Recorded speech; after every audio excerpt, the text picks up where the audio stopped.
The new bloodline has been on fire ever since Solo Sikoa took over and introduced Tama Tonga. Even though Roman Reigns and The Rock and the Usos aren't a part of the storyline, the bloodline has been thriving. The storyline is still red hot, and it's one of the most interesting things going on SmackDown and maybe even the entire WWE. It's still pulling a lot of views as well.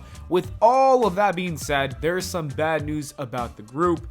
A new report is suggesting that WWE is concerned with Solo Sikoa and his status as the leader of the group. While he's been doing a good job with this new role, the problem is about a new member that they want to add to the faction and how he might overshadow Solo Sikoa, and that person is none other than Jacob Fatu. Russell Votes tweeted this. Interesting tidbit here. Sources suggest that Solo Sikoa's recent aggressive streak is part of a strategy to establish him as the main force within this new phase of the bloodline ahead of Jacob Fatu's debut. However, some trepidation remains within creative over fear that Fatu's presence could outshine Solo at this stage. For those that don't know, Jacob Fatu is an absolute monster. He's a freak. The stuff he's been doing outside of the WWE is insane. On top of that, his promo skills are top-notch stuff, and he's not afraid to put his body on the line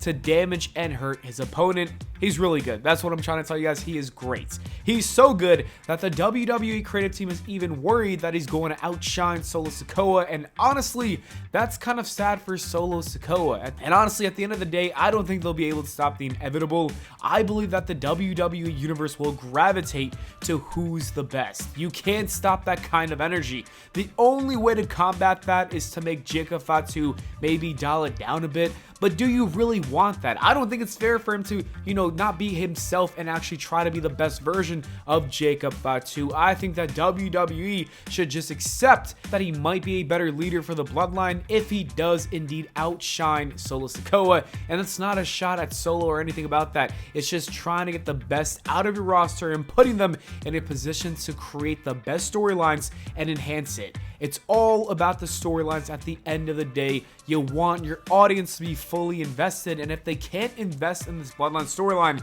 because Jacob Fatu seems like the real leader and WWE does acknowledge that, then that is going to create a huge problem, and that's kind of like a Vince McMahon problem when you're not listening to your audience.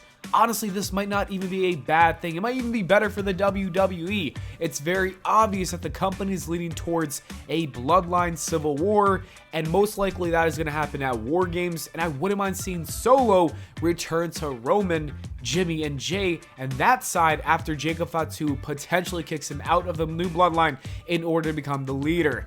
Imagine the OG bloodline with Roman, Solo, Jimmy, and Jay, all of them going against The Rock, Jacob Fatu, and the Tonga brothers. Now that would be some interesting television.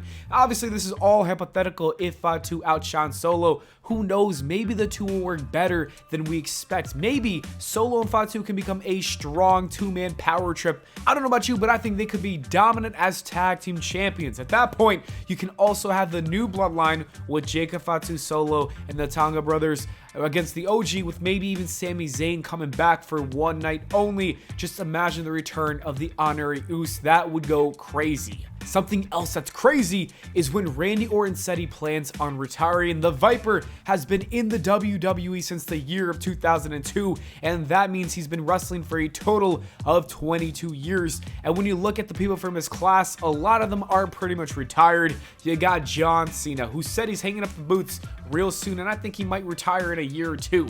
Batista also comes from that class, and he had his final match against Triple H in the year of 2019. It's already been like 5 years now, and we don't even know what's happening with Brock Lesnar. Like, is he still coming back or not? Who knows? The only person that's still standing alongside with Randy is Rey Mysterio. With that being said, Randy has given us a time frame of when he's decided that he thinks he's going to walk away from the WWE and professional wrestling. This is what he said with Adam's Apple. I want to be on the road every week. I want to make all the TVs. I want to be on all the PLEs.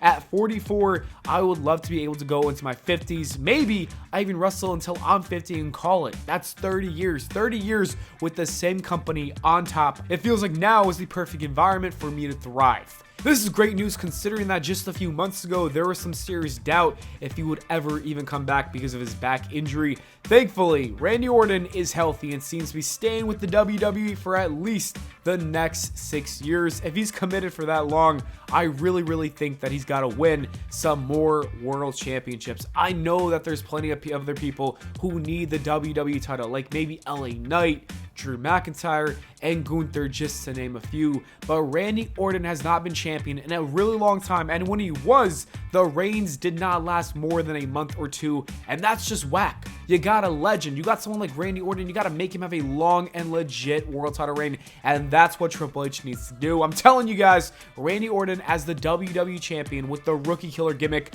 would be so awesome. It would also put over the person who finally dethrones him. I could even see someone like Braun Breaker or Carmelo Hayes benefit from a storyline like that. Maybe it could even be Austin Theory. And speaking of Austin Theory, Randy Orton had a lot of nice things to say about Theory in that same interview. This is what the legend said about Austin. My eyes are on Austin Theory, not only from a talent standpoint, he's got a great look, he's gotten better on the mic. The more opportunities he has, the more he'll thrive. I've talked to the guy, he's on a level. When I was at his age, he's nothing like that. He's way more mature, and he's got the world by its balls.